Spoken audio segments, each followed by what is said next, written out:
But you are now the undisputed commander of the base, Belmere, Commodore. Belmere said angrily. It's you who's behind this. You are the deputy base commander. Once Hina leaves, you just take over. Who would have thought that a scheming fellow like you would secretly file a report? Cole smiled triumphantly. Haha, this is to create opportunities for you young people. Besides, you are Lady Hina's most trusted warrior.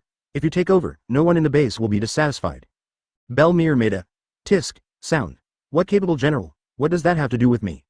Let's not mention that Hina-sama is a Logia user. Just the fact that she brought a dozen devil fruits means that every base in East Blue has a user. It's a dimensional strike against those scum pirates. Okay, stop complaining. Cole took out a document and handed it to Belmere. I came here to talk about this. Belmere glanced over and saw a photo on the front page and couldn't help frowning. Daddy Masuda-san, is that guy still going to resign from the Marine? I understand that you want to take care of your daughter, but this is too hasty. How many pirates are there in East Blue for him to catch now? There is no way. The Marine cannot redeem the bounty even if they capture the pirates. The cost-effectiveness of getting a promotion and a pay raise is much lower than simply exchanging for a bounty. Cole nodded. I have talked to him about this. This guy's target is those small minions with 200,000 or 300,000 in numbers. It won't be a problem for him to make a few million Baileys every year. But his marksmanship is the best in East Blue. It's a loss for him to leave Marine. Belmere was a little annoyed. It's not just about shooting. The newcomers he brought out are better than the veterans who have been training for several years. This is related to the future of the base. Cole chuckled and said, don't worry, this is a new document from our headquarters. The Naval Headquarters has set aside a special fund to reward and support special marine talents from all over the world, with a maximum amount of 10 million Baileys. So-called special talents are not just about strength. No matter if it's construction, technology, weapons, transportation, or anything else, as long as they have a skill, it's all good. This guy's shooting lessons naturally count as well. Oh. Belmere's eyes lit up. Advertisement. That B*************** D is a cocky guy. He taught Nachi how to shoot. I wanted to give him money, but he felt insulted and cursed at me. Now that we have this document, can we help him openly? This way we can keep him here? Cole nodded.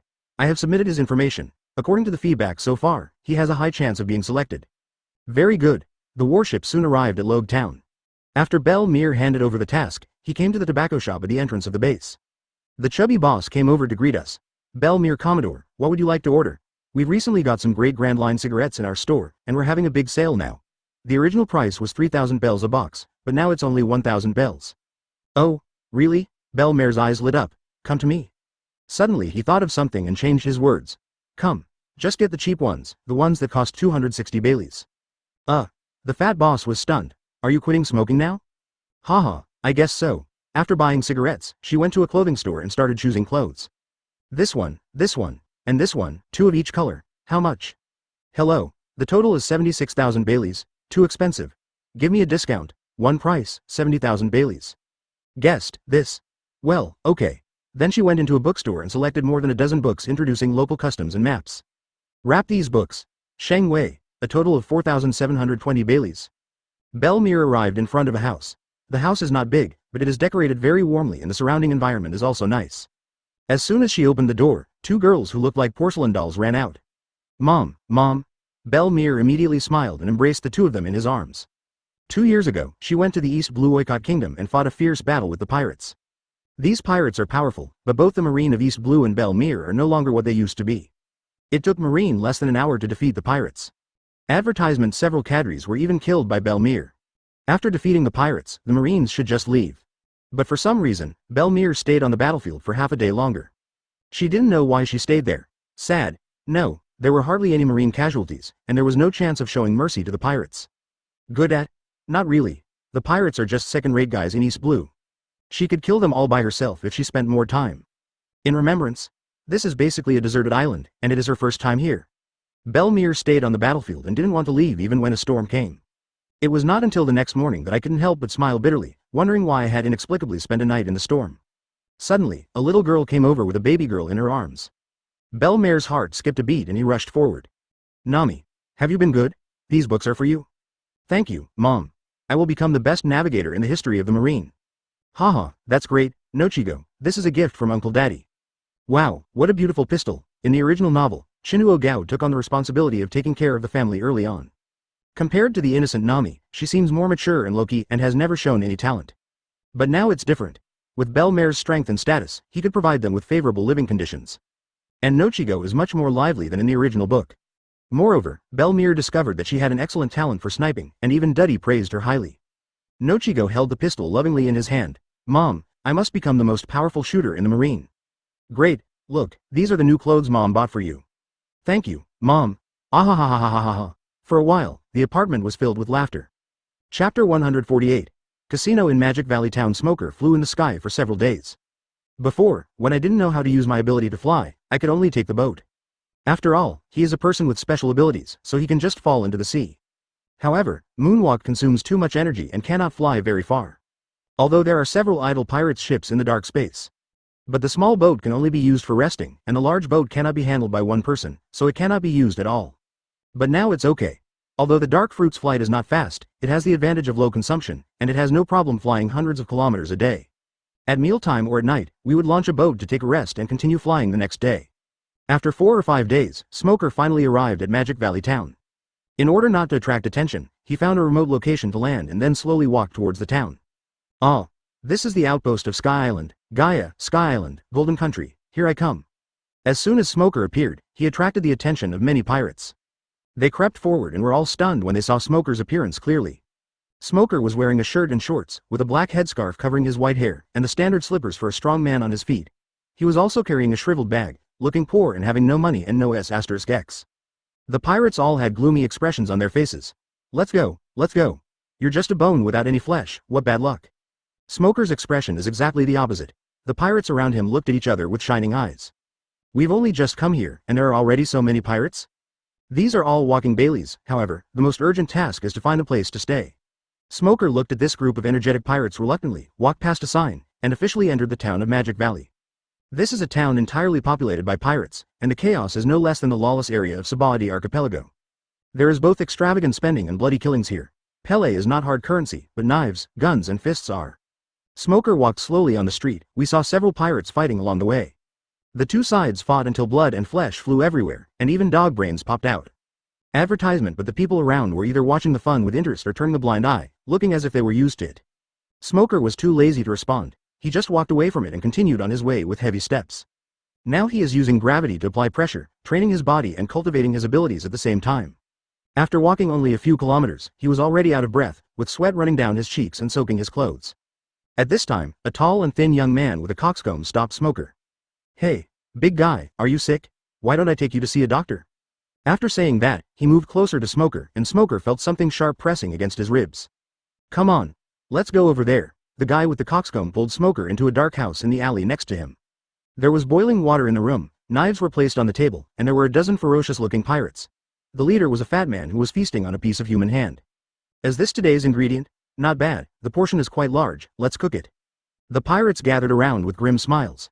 The onlookers nearby shook their heads secretly. Heartdigger is going to eat human flesh again. This is the nth time this month that hungry guy. After a while, Smoker walked out of the alley in front of everyone's surprised gaze. The hut was a mess. Everyone was lying there, none of them were dead, but their bodies were limp and their bones had been completely crushed. They wanted to scream, but their mouths couldn't even move. They could only open their eyes wide, filled with despair and regret. Smoker came to the core location of Magic Valley Town. This is a casino with a big Sakura flower logo at the door and a sign that reads, Sakura Fubuki. Smoker was speechless for a while. A casino is a casino, why give it such an elegant name? He shook his head and strode in. The gambling house is magnificent and golden. Compared with the inferior gambling houses outside, it is like a palace. But the most eye-catching thing is the row of glass-covered counters at the door, which look like merchandise display cabinets.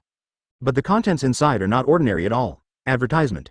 There is a skull on each counter, some also have weapons and bounty notices, and there are explanation signs next to them. Smoker looked at them one by one. Nightmare G, bounty 48 million, cause of death, causing trouble. Emily, the sharp knife girl, bounty of 60 million, cause of death, cheating. Black Crow, bounty of 12.3 million berry, cause of death, debt. Peng Shan, the lone shark, has a bounty of 0, and the cause of death is debt collection? It seems that these guys came here to cause trouble, and then were killed and placed here as a demonstration. Think about the main storyline. Bellamy with a bounty of 55 million can be the king.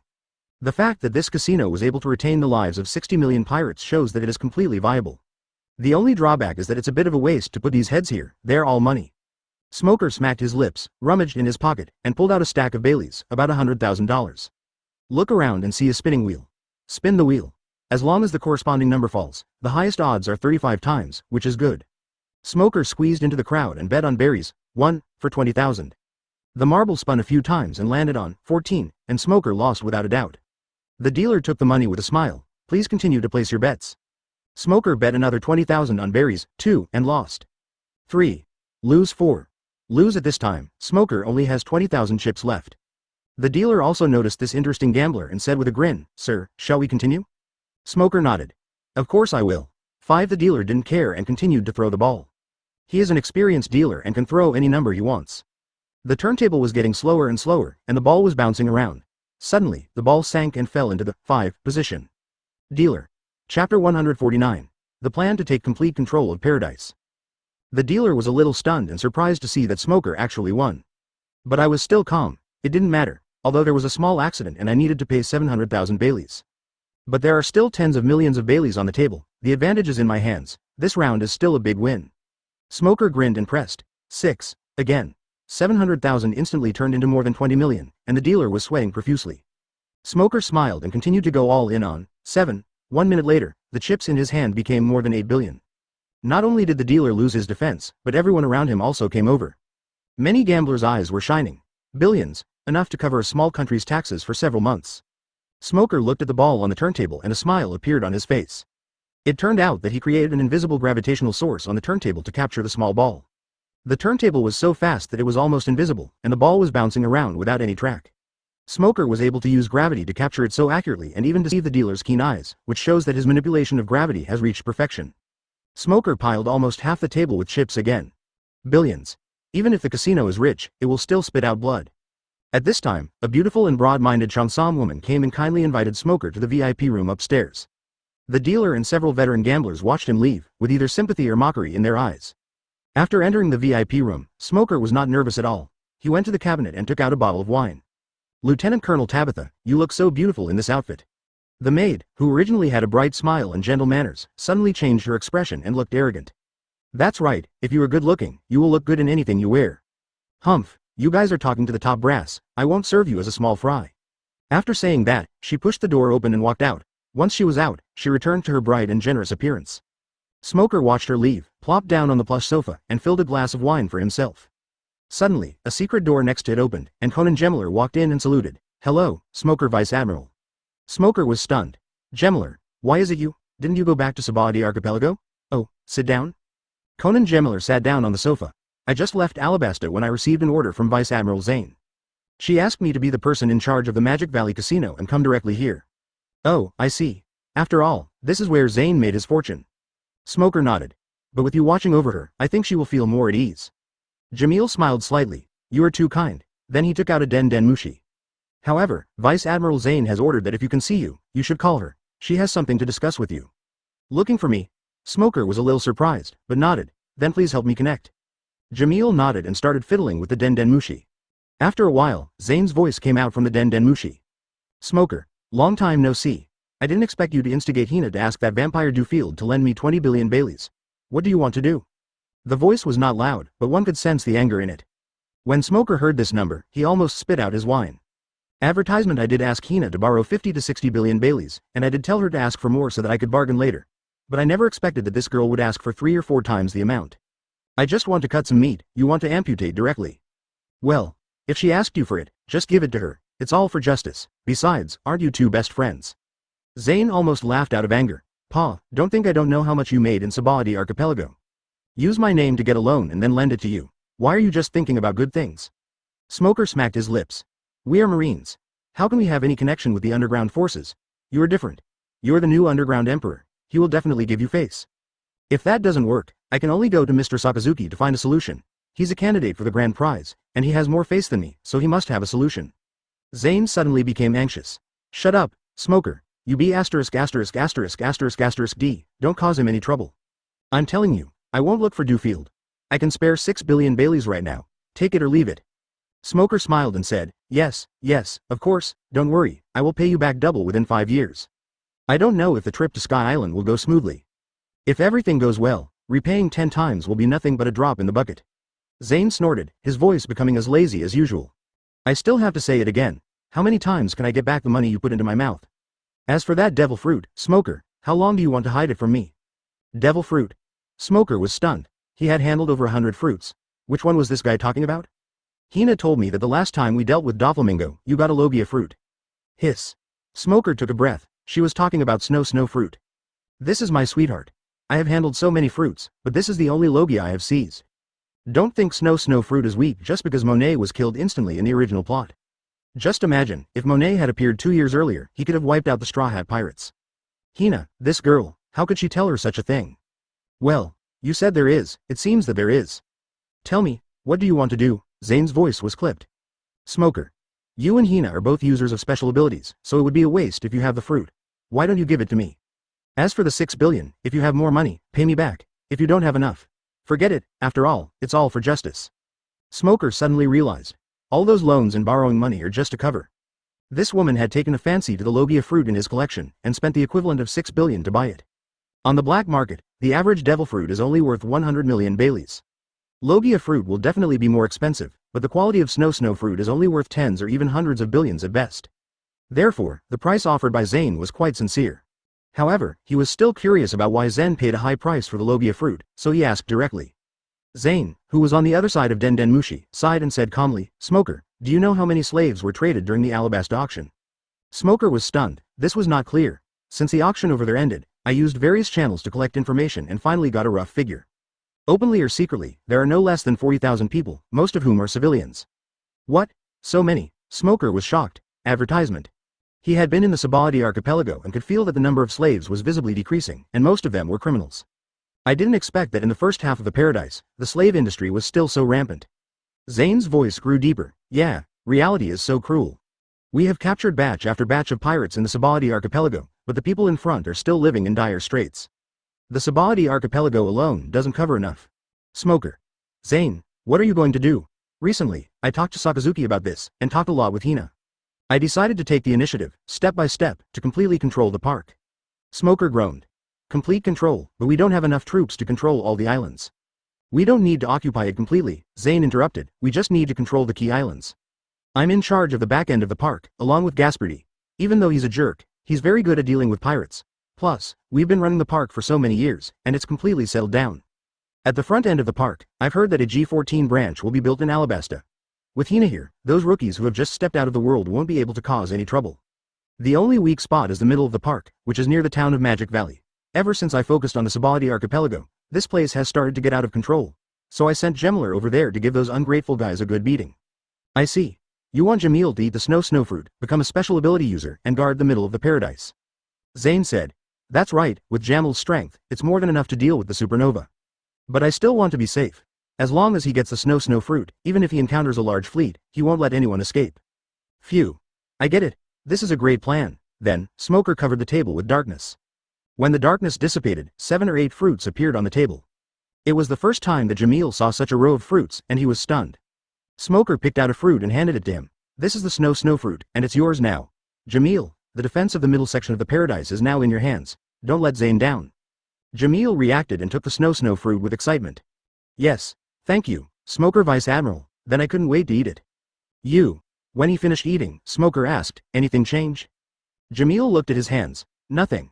Before he could finish his words, Smoker picked up the iron ornament next to him and smashed it on his head. Jamil's head was smashed in an instant, but there was no bleeding, instead it turned into white snowflakes. The snowflakes condensed and soon his head recovered. Smoker nodded with satisfaction. Practice well, and remember, don't think you are invincible just because you're Logia. Abilities are only auxiliary, physique and hockey are the foundation of strength. Jamil was originally feeling smug about eating the fruit, but upon hearing this he instantly became alert and quickly stood at attention and saluted. Thank you for your advice, Smoker Vice Admiral. Smoker nodded. Don't be so serious, you will understand it after a while. The remaining few were fruits I saved. Although they are zone, they are not ordinary goods. I will leave them to you. If you want to control such a large territory, you can't rely on yourself alone, you also need to train excellent subordinates. Jamil saluted. Yes? Zayn was also making a sarcastic comment in the Den Mushi. Haha. Smoker, it's rare for you to be so generous. Hee. Chapter 150. Landing on Angel Island. After leaving the casino, Smoker wanted to have a drink, so he just found a bar. The pub was filled with people and was particularly noisy. The middle-aged boss wiped the cup and asked, what would you like to order, sir? Smoker looked at the boss with interest. Isn't this the boss Luffy faced when he first met Blackbeard? Luffy said the wine here tasted good, but Blackbeard said it tasted bad. Sakura peach pie, Blackbeard said it was delicious, Luffy said it was unpalatable. This is also a hint. Although Luffy and Blackbeard are both pirates, they end up taking completely opposite paths. Boss, give me 20 glasses of wine, 20 servings of Sakura peach pies, and 10 servings of meat. I want to see, between Blackbeard and Luffy, whose tongue has a problem. Smoker took a bite of Sakura peach pie, which was sour and sweet. I took another sip of the wine, it tasted sweet and sour. It's okay. Just average, not delicious, but not terrible either. It seems that both of those guys have problems with their tongues. Smoker calculated the time. Luffy has now been sent to Dayton. As for Blackbeard, he should still be hanging out with the Whitebeard pirates, eagerly waiting for the dark fruit. Over the years, Smoker has fought many battles and made great achievements. But his brilliant achievements were basically achieved with his body and hockey. But this doesn't mean that his fruit ability is not well developed. Now Smoker has already touched the threshold of awakening and only needs the final push. However, Smoker himself is extremely low-key and Morgans rarely reports on his deeds. Plus, the pirates who had seen his abilities were either dead or had become slaves. Therefore, not many people know about his abilities, and many people don't even know that he has abilities. Poor Blackbeard is still waiting foolishly for his destiny fruit. However, once Blackbeard gets the news, he will definitely come looking for me. Smoker has no worries about this. Blackbeard's strength is not weak. He was able to scratch Redhair's eyes in his early years, but he is not an idler either. Without the fruit, he is at most at the level of Shichibukai or Emperor Vice. There is nothing to worry about. The only thing to note is that given this guy's style of doing things, he probably won't fight head-on. Most likely they used some shady tactics like kidnapping, threats, sneak attacks, and chasing away wolves and tigers. Smoker picked up the drink and took a sip. Teach, don't worry. I have prepared a gift for you, it will definitely make you want to die. Even Whitebeard would never say a word. Smoker finished his drink and left immediately. The most important issue right now is how to get to Sky Island. Although he had the ability to fly, landing on Sky Island was still unreliable. There are actually many Sky Islands. The small ones floated around without leaving any trace. Big ones like Angel Island and Arpayato where Luffy and his crew landed, although their locations are fixed. But if you want to fly directly up, you need to cross the 7,000-meter White Sea and the 10,000-meter White Sea. The 3,000-meter Sea of Clouds in the middle is like the sea, which can deprive you of your abilities. Once you fail to identify the direction and rush in headfirst, you can start the meal directly. Could it be riding the upwelling current? At this point in time, Mont Blanc Coulee has arrived on the island and started diving into the sea to search for the ruins of Gaia. Advertisement, but he hadn't yet begun studying upwelling currents, so he couldn't send himself into space. Besides, I don't want to owe the pirates any favors. After all, Guy is still a pirate. Even if he retires, he cannot erase the blood debt he has incurred. If Smoker finds him, he will definitely tell him the truth about Rolando, then what will he do? Or explore the sky. To be honest, with his strength, he would just be giving away his life if he went up there. Not to mention Enel who is still in Burka, even Gunkor, the captain of the god team, and the Shandia warrior, any one of them can beat him. Or they can let go of their obsessions, resolve their doubts, and return to their old jobs as pirates. That's even worse. Wouldn't I be aiding and abetting the evil? So, let him maintain the status quo and continue diving. If he is lucky enough to meet a doctor who can cure his decompression sickness, then this guy will not die. If he is unlucky and dies from decompression sickness, then he is lucky. Smoker never understood.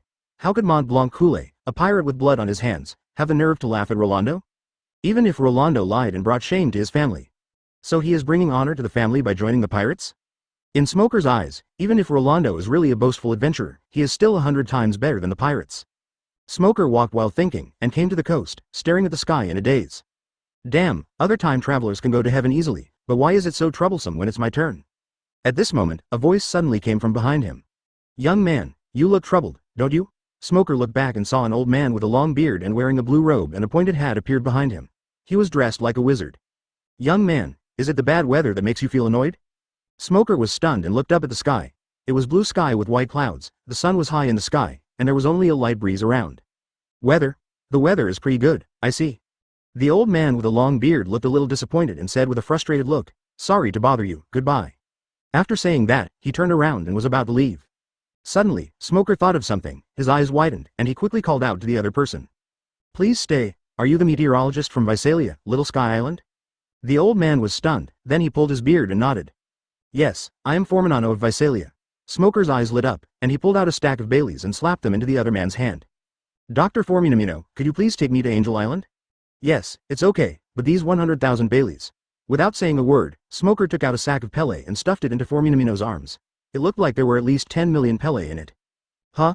So much money? Forminano's eyes almost popped out of his head. This amount of money is enough to conduct several large-scale experiments. Okay, no problem, we'll be leaving anytime, half an hour later.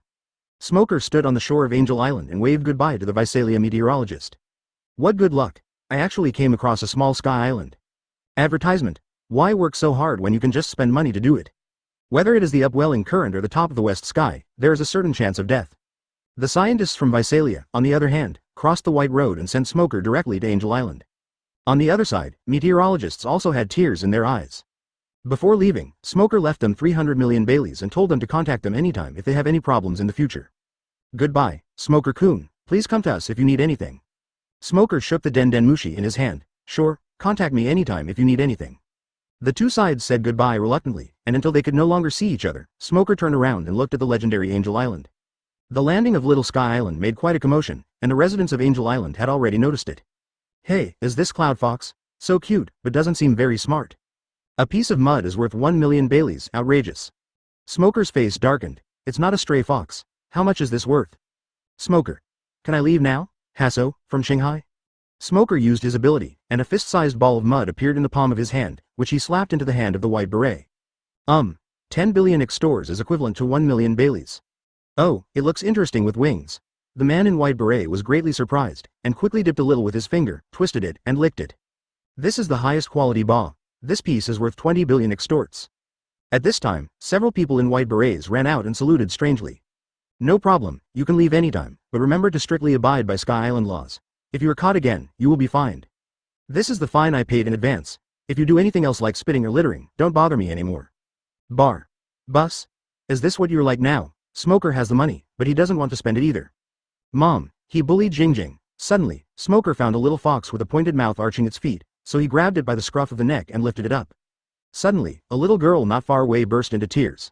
Then he threw a ball of mud weighing hundreds of pounds at his feet. Before I came here, I specifically devoured an uninhabited island. According to this conversion method, can I buy Sky Island?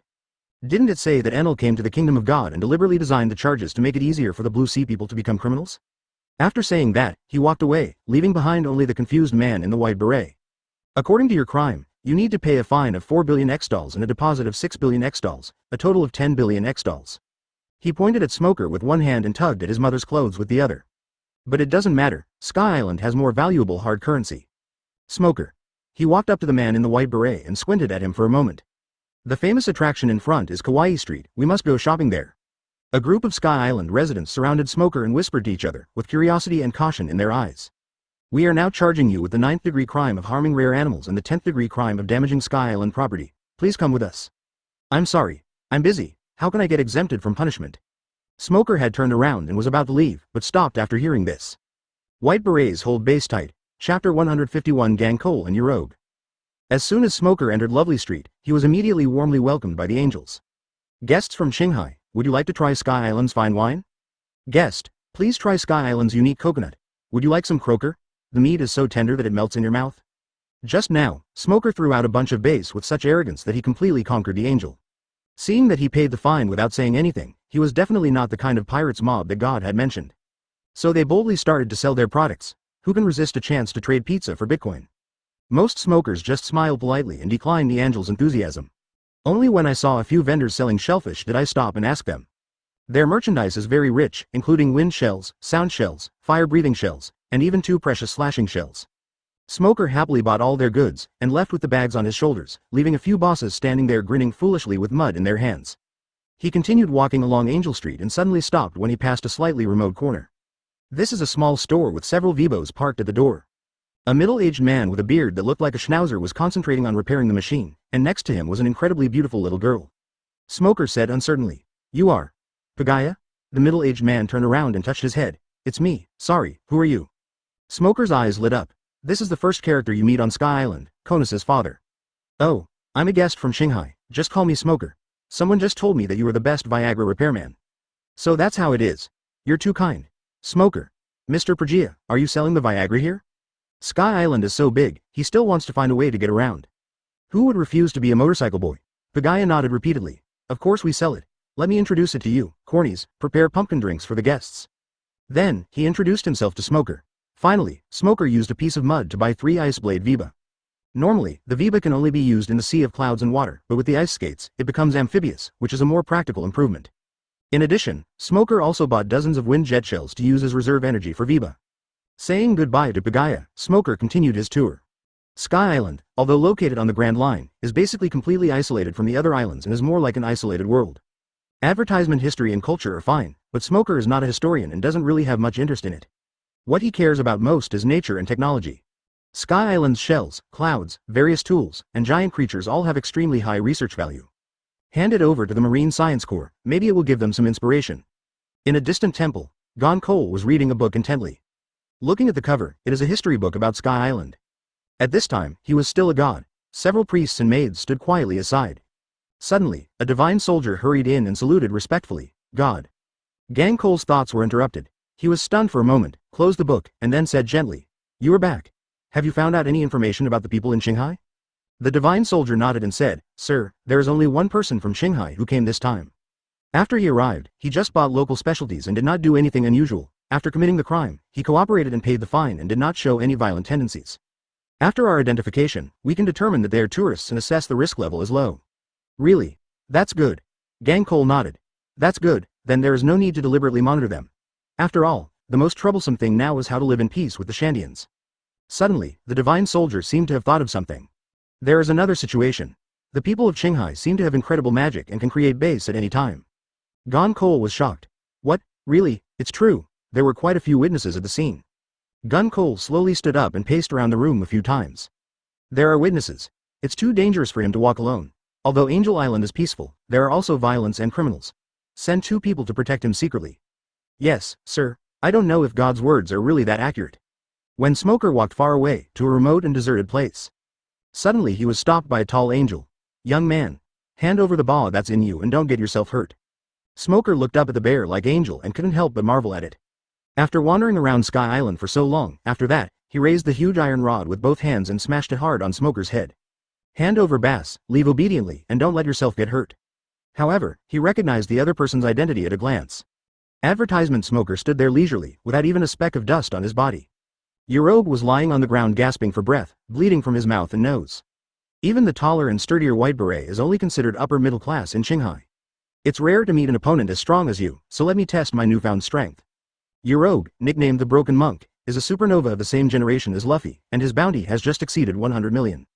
Open black lens bracket cause and effect. Close black lens bracket. Yerobe was stunned. "Pirates? What are those?" "It's okay to give you ba, but with your personality, you would rather I resist, violent monks." Yerobe smiled like an innocent giant, holding a huge iron rod in the shape of a regular hexagonal prism, and approached Smoker step by step. Aruja's smile grew even wider. The surroundings were in a mess. Your rogue is not a pirate yet, and Smoker has no intention of killing or arresting him. Your rogue. Smoker said calmly, are you giving up? If there's nothing else, I'll leave first. Smoker raised his eyebrows. Oh, people from Shanghai are really considerate, I won't be polite then. Then his body size doubled, his muscles expanded several times, and he looked much more sturdy. At his age at that time, he really stood out among a group of young people in their early 20s and less than 30s. But the guy in front of him had an extremely exaggerated figure. Please stay. Most angels, both men and women, are thin and have delicate features. I am really impressed. This is so powerful beyond imagination. Young man, how can there be a place in this world where there is absolutely no violence? A few seconds later, Smoker said calmly, oh, I thought Sky Island was a peaceful place. Smoker flexed his wrist. Got it. It seems that this guy has not yet become a pirate, but is just a monk who simply likes violence. Smoker is over 2 meters tall and looks like a dwarf in front of him. I don't know if it's because he debuted late or because he developed slowly. If it's the latter, then it's too lame. Smoker nodded. I understand, but I would like to ask one more question. Are you a pirate or a clergyman now? Your rogue slowly stood up, emitting a strange and powerful aura. Chapter 152 Wandering on Sky Island. It's time to go. Your rogue roared, raised the iron rod and smashed it at Smoker. With the help of powerful force, the iron rod turned into an afterimage, bringing up gusts of wind that bent the surrounding trees. But these attacks were completely ineffective against observation hockey. Smoker dodged them all without saying anything. It's really a violent force, but it's useless if I can't hit the opponent. By the way, you've been on Sky Island for so long, don't you know how to use the hard net? Your rogue roared and swung his stick, and the powerful wind forced Smoker back. He took a long breath. That is a power that only gods and priests can access. How long are you going to hide? You can't defeat me with speed alone. Smoker nodded. Okay, let's continue. Aruja's muscles swelled again, and he raised the iron rod and hit Smoker hard in the chest. This time, Smoker didn't dodge or evade, and was directly knocked out. He kept crashing into large trees, and finally smashed a huge rock, and was buried deep in the rubble. Your rogue walked to the gravel, panting. Hey, how about it? This is the power you exerted on me, does it feel bad? Suddenly, the stone exploded and Smoker came out rubbing his chest. Yes, accumulate the damage first, then release it all at once. It's somewhat similar to my ability. Your rogue had a smile on his face, but cold sweat broke out on his forehead. This attack can't cause any damage, monster. Smoker stretched out his hand, and a black ball appeared on each side of your rogue, emitting a strong gravitational force. Your rogue felt his arms being pulled by a huge force, his bones creaking, and he struggled desperately but was unable to break free. Smoker walked up to him. You should be able to take a beating more easily now, right? Here's a piece of advice for you. Speed is power. After that, he punched your rogue in the stomach. Ah! Your rogue screamed, spat out a mouthful of blood, and flew out. By the time Smoker slowly walked up to him, your rogue had already lost his ability and was lying on the ground, limp and gasping for breath. Smoker smiled and said, How is it? Are you satisfied? Ha ha ha. You're so powerful and terrifying. I lose. You can do whatever you want with me. Your style of grabbing when you win and playing badly when you lose is not like a monk, but more like pirates. Pirates. You just said this name. Who is it? Advertisement. It's okay. They're just a bunch of scum who plunder in the name of freedom. I advise you not to learn from them. Smoker stared at your rogue, thought for a while, and said, You are quite capable. Are you willing to follow me? Your rogue showed a surprised expression. Oh, a fellow as powerful as you is indeed worth following. What should I call you? Smoker. Just call me Smoker. If it's a formal occasion, you can also add staff officer or base commander. Your rogue was stunned. Staff officer, base commander. Are you from the organization? How can someone like you not be the leader? That's right. I'm from the strongest military organization in Shanghai. What do you think? Are you interested in joining? It's all voluntary. I won't force you. Aruja's smile widened. How interesting. I must see such a powerful organization. After recruiting your rogue, the two of them traveled together. With Aruja's size, he naturally couldn't ride on the Viper, but fortunately he had his own boat. So Smoker went on the journey with him in the same boat. On the way, your rogue asked, Mr. Smoker, where are you going? Burka. What? Aruja's expression turned serious. Smoker was curious. How, you knew? Your rogue nodded. Burka was originally a small, closed and peaceful sky island, but a few years ago, it turned into a ruin overnight. For us clergy, that is a restricted area of divine punishment that we are absolutely not allowed to approach. Smoker. Oh, then since you want to go, I must accompany you. Besides, I am not the kind of person who strictly abides by the rules. Smoker nodded. That's good. Thank you for your hard work. I asked around but still couldn't find the way. It turns out that we are going in opposite directions. Smoker. After correcting the direction, the two continued on their way to Burka. According to him, the distance from Angel Island to Burka is very far, with at least 7 or 8 small sky islands in between. These islands are large in area, have sufficient resources to support a large population, and their locations are basically fixed and will not move for thousands of years. Big Sky Island is mainly what is now Angel Island, Arpayato, the island where the gods live, and Cloud Shinobi Village where the residents of Shandia live in secret. Smoker was wondering what Enel was doing. It seems like they spent all their time on these small sky islands. Advertisement. Thinking of this, Smoker's eyes turned slightly cold.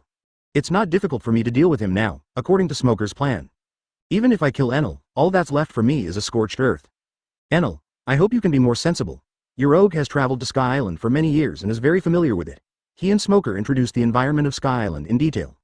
The large island with people will become an important logistics support base. Judging from the time, he is still the king of a small sky island. If we really want to use the thunderbolt to strike the sky and earth. Therefore, even the god of Sky Island does not know exactly how many small sky islands there are.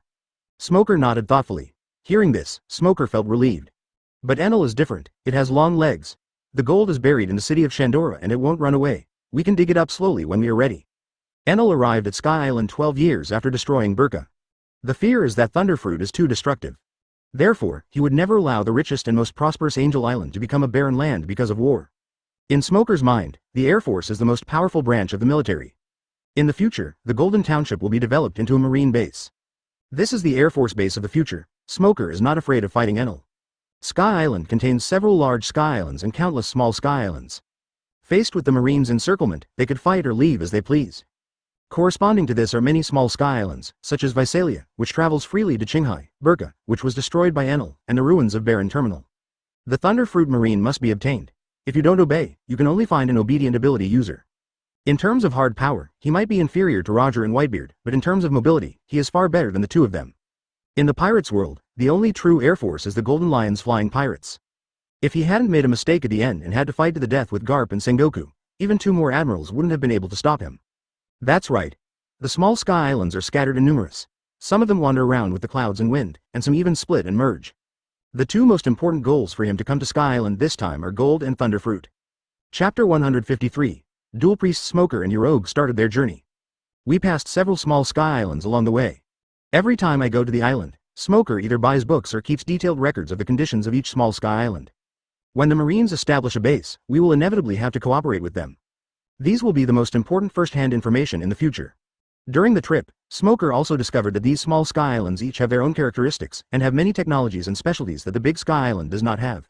After a few days, Smoker had accumulated a thick stack of information.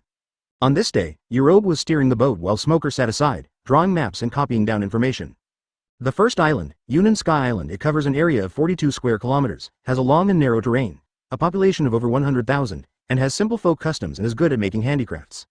The second island, White Sea Hikoshima, it covers an area of 20 square kilometers and has a dense population of over 200,000. It is the only place where white fragrant rice, a special product of Sky Island, is produced. The yield is extremely high and the brewing industry is also extremely developed. Although it is small in area, it is one of the richest islands. The third island, Sky Island, with an area of 1,200 square kilometers, the island is mostly covered with dense jungle and many ferocious wild animals. The population on the island is extremely sparse, with less than 5,000 people, all of whom are powerful hunters. In order to hunt, they are very good at training animals, especially Sky Island giant dogs, and have bred a series of dog breeds including boxing dogs, judo dogs, and fencing dogs. Now, Smoker and his friends have arrived at the fourth island. Smoker looked at the map and said, "Yorogue, why is this island called Sanjong Island?" Yorogue drove the boat and said absent-mindedly, "There is a very scary big bird on this island, called the 3-foot bird." Smoker had some impression of the name, but not much, so he asked, "What is that?" Just as he finished speaking, Smoker felt the back of his neck tighten and was carried away by a big bird. Yorogue turned into white eyes and sharp teeth. "Hole, what the hell are you doing with your plane?" While shouting and cursing, he paddled the boat in his hand, leaving an afterimage and chasing closely behind the big bird. Smoker looked back at the big bird. It looked like a white-faced vulture, with a huge body, purple feathers all over, and a circle of red mane around its neck. "Hey, isn't this the big bird that the priest under Enel raised?" "Oh right, this thing is the 3-foot bird. No wonder I don't have a deep impression of it. It's not that I have a bad memory, but its owner Shiro was killed by War Ghost Weber in seconds and left the stage too quickly." Smoker picked his nose helplessly. Advertisement from Little Garden to Sky Island, "I seem to be particularly vulnerable to being caught by birds. But since I've already caught him, I might as well just take him for a spin." Smoker was enjoying the scenery when he suddenly sensed a scent below and looked over. The next second, a long white whip with thorns shot out from the dense forest and instantly entangled the body of the 3-foot bird. The 3-meter-long bird's wings were tied, and it fell down with a wail. Oh shit, Smoker also fell down. With a thud, a big hole was created on the ground. It hurts, Smoker sat up, holding his head, and saw two people standing opposite him. One was a bald man wearing sunglasses, holding a white sword in his hand. The sword turned into a rope and tied up the 3-foot bird tightly. The other one had a rifle, a mustache, and was dressed like a pilot. Smoker was delighted. "Oh, you two are Enel's subordinates, right? I need help from Enel. Can you show me the way?" Ohm frowned slightly, tightened his grip, and the sword turned into a thorn net that trapped the 3-foot bird. Then the sword broke and regained its shape, leaving only the 3-foot bird wailing and flapping in the same place. "You rude fellow, you should call that lord a god." Shira also picked up his spear and pointed it at Smoker. "God has no time for little bastards like you, retreat or die." Smoker touched his head helplessly. "Let's not talk about whether Enel's strength is worthy of the title. Don't you feel embarrassed when you call him God? You deserve to die. Try my special move, Fire Dash." Shira roared and thrust his spear straight into Smoker's heart. Smoker armed his palms with armament hockey and grabbed the spear. "Can't stab?" Shira was shocked, but did not panic. He activated the flame shell in the spear, and the spear tip was instantly burned red. Smoker's palms made a sizzling sound and he couldn't help but frown. His palms were covered with armament hockey and he crushed the spear with a force. He looked down at his palm. The power of the fire shell was indeed not weak. In just a moment, his palm was already burnt. The pain caused by the flames is almost the same as before eating the fruit, and it doesn't seem to be getting any less. It seems that the side effects of multiple pains can be slowly eliminated. Advertisement then, darkness emerged from the palm of his hand and it returned to its original state. Smoker crushed the flame shell with one foot. "I don't deny the role of technology and weapons, but you are really stupid to simply regard external objects as your own strength.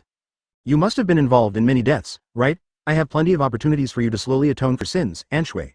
Smoker stretched out his palm and released gravity, and Shira was swallowed by the darkness without any resistance. "I have accumulated a lot of pain and fatigue before, but I haven't found the right person to bear it for me.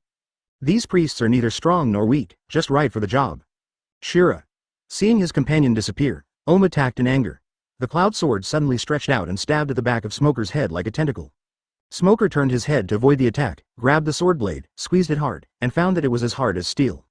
"Oh, it's a good material," Ohm said angrily. "I am the strongest swordsman on Sky Island. My cloud sword is as light as a cloud, but harder than steel. Don't underestimate me." "You deserve to be called a swordsman? You're just a juggler?" Smoker looked down on him and with the force of his hand, he broke the cloud sword. Ohm quickly retreated, shouting, "Wyon, attack." A big white dog rushed over and gave Smoker a flying kick. Open black lens bracket this dog's attack mode. Close black lens bracket. According to the plot time, he should be the father of the dog later. Get lost. Suddenly there was a loud shout from the distance. Yerog arrived and knocked Wyon away with a stick. Smoker. "Yerog, I'll leave the rest to you." After saying that, he jumped onto the tree and watched the battle leisurely. Ohm looked at Yerog and recognized him. A monk who broke his vows in the Vinaya temple. "I didn't expect you to dare to go against us." Yerog chuckled and said nothing more, just shook the iron pillar in his hand. 10 minutes passed. Ohm and Shira lay on the ground with their eyes rolled back. Yerog was beside them, reciting sutras for them with a devout look on his face. Chapter 154 gives you two choices. Far away from the battlefield, there is a pavilion built entirely of logs. It looks simple, but it has a unique flavor. There was a soft couch in the pavilion, and Enel was lying on it with his legs crossed, eating an apple and resting his eyes. Behind him were two trembling maids waving fans. Suddenly, Enel opened his eyes and looked at a maid. "You." The maid shuddered with fear. "Yes, Master Enel." "Call a few priests over." "Yes, sir, but Lord Ohm and Lord Shira seem to have gone to the jungle." Enel changed into a more comfortable position. "Don't worry about them. They are both dead." The maid was so frightened that her heart jumped. She bowed and said, "Yes, Master Enel, I will go find them immediately." After a while, Nirvana and Shadley came outside the pavilion. The two of them knelt down respectfully and saluted. "God, you summoned us?" Enel ate the apple in a few bites, leaving no core at all. I have something to inform you. Ohm and Shira have been killed." "What?" Both of them were shocked. Although none of the four god-tier officials are willing to submit to the other, their strengths are comparable. "I thought that on Sky Island, except for Enel, I was invincible, but I didn't expect that I would be hit by two of them suddenly. This is so embarrassing." Their voices disappeared in the eastern forest. "Go and see who did it and bring them back." These two have been following Enel's events for too long. Crushing the enemy time and time again has exhausted all the remaining caution and intelligence. Faced with the task of kidnapping Tang Seng and his disciples, the two did not think there was anything wrong with it and agreed immediately. Yes, in the jungle, Smoker, Yerog, a bird and a dog are walking slowly. Just now Smoker defeated Ohm and Shira. By the way, I released the 3-foot bird. I saw that it was already covered with wounds from being thrown and tied up. Smoker felt compassion and sucked out the wounds in its body, stuffing them all into Ohm, the culprit. This healing and satisfying method completely conquered Sanjiang now, and he followed Smoker directly. As for Wyon and its descendants have the same problem. He obeys all orders regardless of friend or foe, and is even more servile than a bootlicker. Smoker asked it to take him back to the nest, and he obediently led everyone back. Wait a moment. Smoker suddenly saw a moss-covered stone with strange patterns on it. Upon closer inspection, it turned out to be a mural. Advertisement: there are spaceships, little people with wings and so on drawn on it. Smoker's eyes widened. Open black lens bracket. This is. Close black lens bracket. Open black lens bracket. What? Close black lens bracket. Sorry, I can't understand anything from the pictures to the words. Take a closer look. This large piece of stone has traces of this kind of carving. Please make way. Although Yurog, the dog and the bird didn't know what he was going to do, they left without saying a word. Smoker released darkness that enveloped the entire ruins, and when the darkness disappeared, only half of a deep pit remained. The entire ruins, along with the forest, have completely disappeared. Aruja's eyes widened. Is this Mr. Smoker's ability? It's simply a miracle. The 3-foot bird and the great beast's hair stood on end. Okay, come back. Suddenly, they heard Smoker's call from afar and hurried over. Just as I was about to speak, I heard Smoker say, "Huh. Looks like we're getting guests." Yurog was stunned and suddenly looked up. Many bubbles appeared in the sky without him knowing. There were 2 people standing on the bubble, one with a crab hairstyle and the other with a spherical body. They were Nirvana and Shadley. They didn't see Smoker use his abilities, but looking at the endless white land below, they always felt a chill on their backs. However, the arrogance and domineering attitude that he had developed after following Enel for many years could not be changed in a short time. You guys are the ones who simply dropped Ohm and Shira? God's will is to see you now. Smoker narrowed his eyes slightly. Haha, Enel is such a cocky guy. Tell him that if he wants to see me, just come over. Once I find him, I won't be so easy to talk to. Sadly was furious. How dare you? How dare you disrespect God, amazing ball dragon. As he stretched out his hand, a series of white dragons formed by whole spherical clouds rushed towards them. Shave. Smoker moved and avoided the ball cloud white dragon. Yurog and the others also knew that this thing could not be touched, so they quickly jumped away to avoid it. Suddenly, their feet felt empty and they sank into the ground. The more they struggled, the faster they sank. It turned out that Nirvana released Swamp Cloud when everyone was not paying attention. Smoker snorted coldly. A trifle. Dark water. First, he sucked in the ball cloud white dragon. Then he pointed his hand towards Yurog and the others, pulling them out of the swamp. Advertisement. Dark Cave Road. Smoker releases darkness, covering the surrounding ground and swallowing up all the swamp clouds. Smoker and others continued to move forward. Enel stood up and was about to say something when Smoker suddenly spoke first. Smoker stretched out his hand to block Nirvana's fist and held it tightly, then a darkness swallowed Nirvana. Humph, at this speed, even observation hockey isn't worth using. In the comics, it seems that he was still a subordinate of Gon Cole at this time, but it was just a silhouette at the time. Here it is set that he has always been a subordinate of Enel. Smoker recognized that this guy was Deshawn, one of Enel's men. Smoker chuckled. He's a well-mannered fellow, thank you for your help. Now Shadley no longer had any of the arrogance he had just now. He stood on the ball cloud, shaking all over. Suddenly, Nirvana rushed out, and with the help of the jet shell, his speed was as fast as the wind. Black Star explodes. Yurog, the bird and the dog were already stunned by the natural disaster. If it weren't for Smoker, they would have disappeared in a flash. Smoker slowly put away the darkness. Impact punch. He appeared next to Yurog in an instant. Yurog. A darkness rose into the sky, like a volcano erupting, emitting black magma. Then he looked coldly at Shadley in midair. Yurog swallowed and said, Mr. Smoker, you said that there is someone stronger than you in the marine? Deshawn. I will convey God's will and take you to see him. Almost at the same moment, a huge bolt of lightning descended from the sky, roaring like a giant blue dragon. After a long time, the lightning and darkness slowly dissipated. Just like Shadley, he was turned into powder the moment his energy exploded. Shave. The ground, except for the place guarded by Smoker, has been cracked. The sky was covered with dark clouds, which kept rolling and muffled thunder was heard from time to time. Enel's smiling face slowly turned gloomy. Disrespectful people. Suddenly, Smoker's face changed drastically. Smoker nodded. Only strong, not weak. Do you want to continue? Humph, Enel. That B**************** D actually launched a sneak attack. Deshawn nodded and led them through the jungle, and soon they arrived in front of Enel's palace. Enel, I admire your power of thunder. You make your choice, obey me or die. In midair, darkness and lightning collided, causing a violent explosion, and the entire sky seemed to turn into blue and black. Suddenly, a figure almost as tall as Yurog appeared in front of him. Chapter 155 War Thunder. As Enel finished his words, 2 figures rushed out from the side, attacking Smoker from the left and right.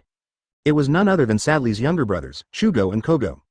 The 2 men instantly appeared on both sides of Smoker and pointed their hands at Smoker at the same time. Impact Bay. Yanbei. Flames and shockwaves erupted, causing a violent explosion, and smoke and fire engulfed Smoker. Zhongwu and Xiaowu both took a step back, with smiles on their faces but their eyes filled with cold murderous intent. Roar, roar, you actually dared to disrespect God, you really deserve to die. That's right, go to hell, you ungodly fool. Suddenly, two black hands stretched out from the smoke and dust. Dark water. A huge suction force pulled the two people into Smoker's hands. Smoker grabbed their faces and with a little force, his facial bones cracked. Zhongwu and Xiaowu couldn't help but let out shrill screams. Smoker's cold voice came from the smoke. As I recall, you are the younger brothers of the spherical priest. Since you are here, go and accompany your brother.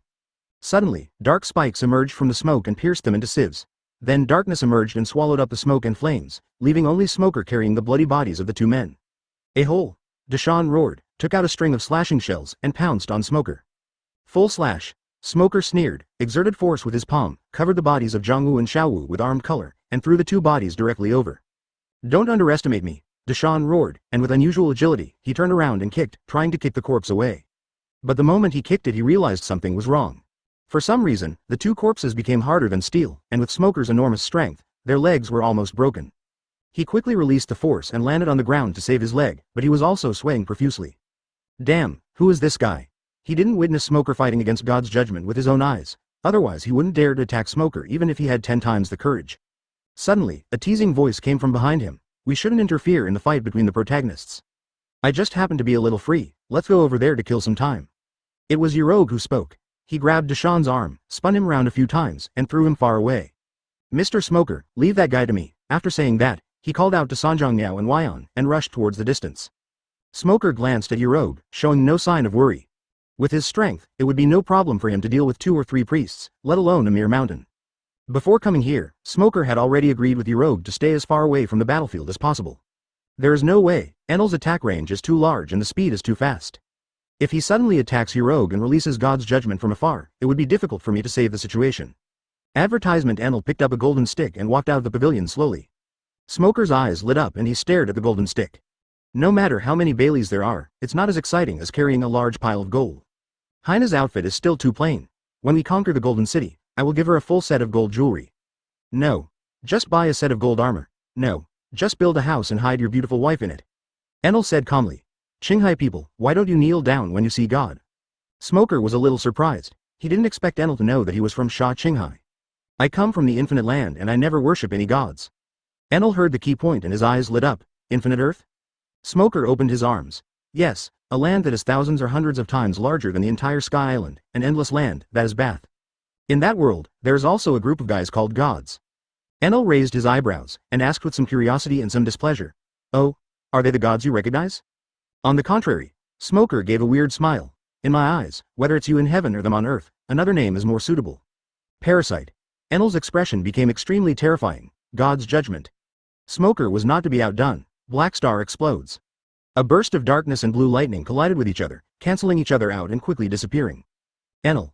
Oh, no wonder he's so arrogant, it turns out to be Logia. But he soon realized something was wrong. Unlike normal Logia who was immune to attacks, Smoker was now shaking all over, gritting his teeth, and his body was flashing with lightning. Obviously the lightning was working. Enel took a closer look and found that the ground was very wet and some of the current was conducted by the water, hitting the Smoker. Smoker took a deep breath and managed to suppress the pain. Fortunately, Alabasta's special training was not in vain. Enel's casual attacks are stronger than Elinet's ultimate move. If it weren't for the targeted special training, he would have suffered a lot this time. Seeing this, Enel also smiled contemptuously. I don't know what strange ability you have, but it seems that you are not immune to lightning strikes. That is to say, in front of me, you can only passively take a beating. Being beaten passively?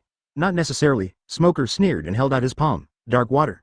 Enel felt a huge gravitational force pulling his body away for the first time in a long time. He flew towards Smoker involuntarily and was grabbed by Smoker. Enel frowned. Although he was surprised, he was not worried at all. He thought the other party couldn't hurt him anyway. The result is a repeat of the Blackbeard vs Ace scene. When Enel tried to break free by elementalizing, he found that his ability was ineffective. Then Smoker swung his fist and hit Enel in the stomach, knocking him out and knocking down the entire pavilion. Advertisement. Ahem. Enel coughed violently. The powerful force made his nose and tears burst out, and he almost vomited the food he had eaten the night before. In terms of physique, Smoker is definitely stronger than Teach, but Enel is far inferior to Ace. Therefore, he now looks much more embarrassed than Ace. Enel reached out to wipe the blood from the corner of his mouth, his face full of disbelief. Smoker said coldly. Why, haven't you felt hurt in a long time? Then he raised his hand again. Dark water. Enel flew up again, but this time he was prepared and quickly launched a counterattack. 30 million volts. Thunderbird. The Thunderbird screamed and rushed towards Smoker, biting his body. Smoker's fist did not slow down at all and hit Enel directly in the face, twisting his entire face out of shape. Ah! Smoker couldn't help but scream. The electric shock was so painful, not only was it severe, but it also caused numbness. By the time the electric bird dissipated, my whole body was already burnt. But in the blink of an eye, the darkness swallowed up the wounds on his body. Smoker flew into the air. Dark whip. A dark whip sprang out from his palm and swung a few times, lashing Enel into pieces.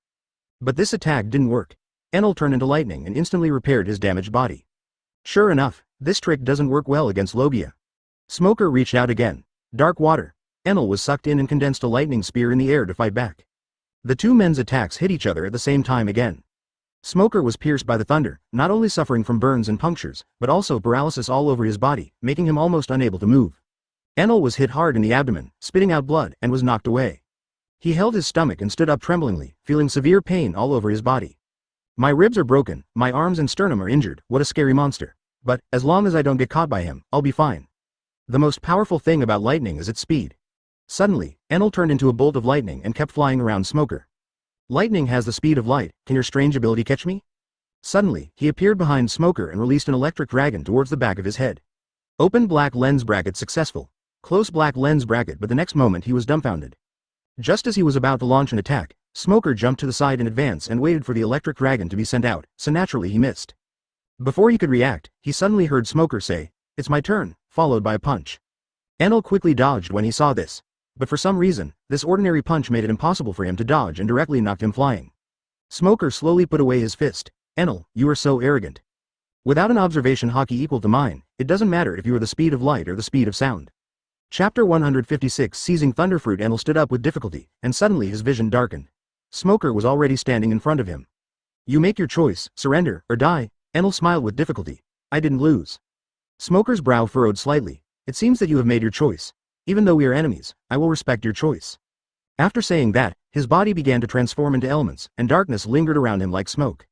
Yeah ha ha ha. Enel panted and said, "I am God, I am God." After repeating it several times, it suddenly turned into a roar. "I am the invincible God." He opened his arms and burst out with strong lightning. The blazing light made the sun pale in comparison. This wave of lightning was so powerful that even Smoker had to temporarily avoid it. After a while, the lightning dissipated, and Enel transformed into a 100-meter-tall lightning giant. 200 million volts, Thunder God. Yeah, ha ha ha ha, this is an all-round defense with no blind spots. As long as you don't touch my body, there's nothing to be afraid of. Smoker looked at him calmly. Dark Cave Road. The darkness spread and soon engulfed the entire palace. Darkness is infinite gravity, attraction, advertisement. Suddenly, an irresistible gravitational force erupted from the darkness. Lightning is obviously not a physical entity, but it is still affected and the body shakes violently. Although he struggled desperately, it was of no avail. He could neither escape from gravity nor from the darkness. The lightning giant continuously released thunderbolts to attack the darkness. The thunderbolts kept falling like a dense spider web, but when they struck the darkness, they disappeared quickly like a stone thrown into a swamp. In the end, the thunder and lightning giant let out a wail and completely collapsed in the darkness. When the darkness and thunder and lightning disappeared, the forest turned almost white. Enel fell to the ground helplessly, his hands and feet bound tightly by black balls. Damn it, why is your gravity so strong that even lightning can't escape? Smoker stretched out his hands and released gravity at the same time. He sucked a stone into his left hand, and it turned into powder the moment it landed on his hand. He sucked a branch into his right hand and it fell into his hand unharmed. I am different from you. The more powerful your attacks are, the more effort you put in. I originally possessed infinitely powerful gravity, so it is more difficult for me to suppress it. As long as I completely release gravity, no matter light or electricity, they will not be able to escape the gravity of darkness. Enel's eyes became dull, and he kept muttering, I didn't expect that Lei would lose. I said the same thing again, you are too arrogant and too dependent on the power of the fruit. Who says lightning is invincible? Let's not talk about me. Our three marine admirals, magma, light, and ice, which one is less powerful than you? But they never use the power of the fruit as their only advantage, but only as a supplementary means.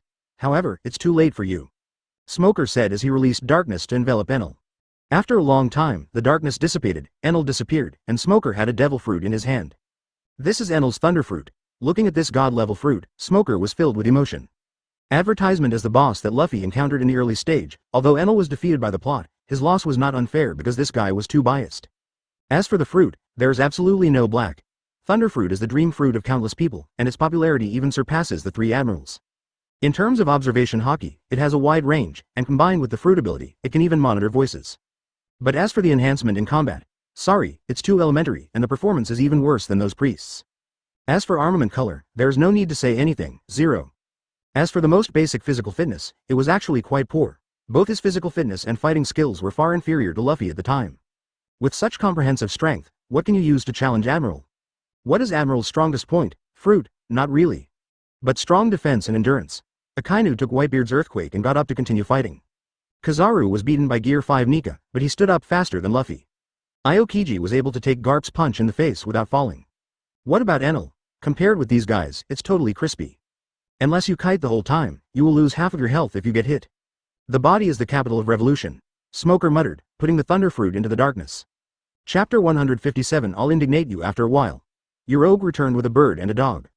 He was covered in blood, dragging Deshawn with one hand and holding a dangling leather belt with a row of precious slashing shells on it with the other. Smoker was stunned. Why are you covered in blood? Are you okay? Uroge looked down at the large cut on his chest, touched his head and smiled innocently. It's okay. I was careless just now. It's okay. It's just a minor injury. The bleeding will stop after a while. There's no need to treat it. Smoker nodded. These wounds looked scary, but on the huge Uroge, they were insignificant. At this time, Deshawn was still alive. Uroge, before they die, interrogate them about their origins. Okay, Mr. Smoker. Soon, Uroge got the information he wanted to know from Deshawn. Enel's current team includes 4 priests and a team of dozens of gods. Among them, the priests Shadley, Daishin, Shugo, Xiaogu, and dozens of goat-headed divine soldiers, all came from Burka and followed Enel all the way. They're considered Enel's team. Several years ago, Enel destroyed Burka and began its march towards the kingdom of God. Enel was very playful. He did not rush over directly to seize the position of God. Instead, he conquered those small sky islands along the way, ruled them as a god, and when he got tired of it, he wiped out all those islands and people. In the past few years, they have destroyed 3 small sky islands, and the current Sanjang Island is the 4th island. Nirvana and Shiro were the subordinates who were conquered on various islands during this period. These people are all powerful and yearn for violence, and they hit it off with Enel, so they betrayed their hometown and joined Enel. Smoker walked up to Deshawn, grabbed his hair and lifted his head up. Where are the people on this island? Smoker used his observation hockey to scan the island and found almost no residents. A trace of fear flashed in Deshawn's eyes. They rebelled against God, most of them were killed, and some hid. Smoker's eyes were cold. With the help of Thunderfruit, the range of Enel's heart net is far greater than Smoker's, enough to cover the entire Sanjang Island. How could there be any fish that slipped through the net? The only explanation is that he deliberately spared these people's lives so that they could play the cat and mouse game with him. When he has had enough fun and is tired of playing, that will be the end of this island. You guys are really good at having fun. Smoker's voice became much deeper. This B************* D said it lightly, but in fact, he massacred the island. What a bunch of damn bastards. He stopped talking nonsense, and the darkness in his hand surged and spread to Deshawn's body. Have mercy on me. Please, have mercy on me. Deshawn's eyes were full of fear. He begged for mercy while struggling to avoid it. Advertisement, but under Smoker's tremendous strength, no matter how hard he struggled, he couldn't get rid of it at all. Following a shrill scream and the sound of bones breaking, Deshawn's huge figure completely disappeared into the darkness. Smoker stood up and suddenly became aware of a bunch of auras. After a while, a group of divine soldiers came running over angrily. Who are you? Are you the rioters from Sanjang Island? Damn it. How dare you commit such a crime while the gods and priests are away? Bah. Death penalty, Smoker glanced at them. What a bunch of idiots who can't see the situation clearly. Uroge, I leave it to you. It feels good to have subordinates. Don't worry, Uroge smiled and walked forward dragging the iron rod. A few minutes later, the divine soldiers were reduced to a pile of corpses. Smoker has no sympathy for these bastards who aid and abet the evil. If they were from Shanghai, Smoker might have spared their lives and seen if they could be sold as a package. But since they have the secrets of Sky Island, they have no choice but to be silenced. Although we don't know whether the world government knows about the existence of Sky Island, we must keep this secret as long as possible. In fact, Smoker was also a little confused. Sky Island has been around for a long time, and there is a dedicated route to the west. Even Kaido knows to commit suicide by jumping off Sky Island. Why does the world government know nothing about this place? The best evidence is that Celestial Dragons has no Sky Island slaves. If they knew the existence of angels, they would definitely not turn a blind eye to them. That's all. It doesn't matter if the world government knows or not, the Marines just need to know. The two searched again, but couldn't find anything good like the Proverbs design. It seems that the technology that Enel later used to build Maxim did not come from here. During this time, Smoker used observation hockey to find some maids and servants shivering in the corners. He didn't make things difficult for them and let them go. Deshawn said that these were ordinary islanders who were coerced. They will be destroyed when they leave the island. After finishing all this, Smoker started to deal with Wyon and Sanjang now. Wyon is a stray dog from Sky Island in Gangnan, not far from Sanjong Island. Compared to Wyon, Sanjong now is much more enthusiastic towards Smoker. After all, he saved his life. Advertisement. Therefore, we cannot treat them as simply and roughly as we treat Enel. Talk as much as possible and be as gentle as possible. Smoker touched the big head of the 3-foot bird. Follow me for a few days, I'll introduce you to some friends later. The kids in the same batch as War Ghost Weber are full of vigor and vitality now, so they probably won't obey. But the 3-foot bird is different. Yoroge and Sanjodori looked at each other. Not only was it willing to follow Smoker, it also wanted to take him to find its own flock to see if other birds were willing to follow Smoker. Moreover, even if it is made, if it cannot be miniaturized, it can only be used as a large transport aircraft or bomber. CP. There should be no problem with Gang Cole, the key is Shandia. Facing an enemy with long-range attacks, you are a complete sitting duck. Although Arc Maxim is preparing to build an air force, it has not yet made any progress. Fast and flexible, if they can be tamed, they will be like a group of J-20s, the kind that consumes as much fuel as a barbecue meal per 100 kilometers. Yoroge caught it, with a puzzled expression on his face. Smoker smiled and said, I'm sorry, if you're bored, you can read a book to kill time. Smoker naturally had no objection. With that, a darkness surged towards Yoroge. Besides, a dog that listens to everyone is not worth much. Professional things need professional people, so let's wait for VIP to come. Those guys are not enemies. When we build a marine base in the future, we will have to rely on them for logistics. We can even recruit soldiers from them when conditions are ripe. You really solved a big problem for me, can't carry it. Smoker was naturally overjoyed. It spoke and gestured, saying that it had family and hoped to be allowed to return home. Yoroge. When it comes to recruiting 3-foot-long birds, you can't just rely on guessing and gestures. I have to teach them well. Enel has been dealt with, now it's time to find Gang Cole and the Shandians. Yoroge, let's revolving Heaven Island first. Instead of taking the boat, let's take the 3-foot bird directly. The 3-foot bird chirped happily and nudged its big head in Smoker's arms. Smoker pulled a few books and a lamp from the rubble and threw them to Yoroge. Although his creed is to eradicate all evil, he will not leave no one alive. After all, it is just a weapon, not the murderer. Chapter 158 Transport Channel. The Sanjong bird is a bird of prey and can fly much faster than the Smoker. It took only 2 or 3 hours to fly most of the way after several days of travel. Taking advantage of his free time, Smoker took out the phone and talked to Naval Headquarters. Oh my god, Mr. Zephyr. You are with Marshal Sengoku, that's great, I just need to report it once. Then, he gave a brief introduction to Sky Island. The vast area, the strange creatures, the abundant products, the distribution of various forces, and even the enormous wealth of the Golden Country were not concealed. But I didn't mention Thunderfruit, I can't bear to.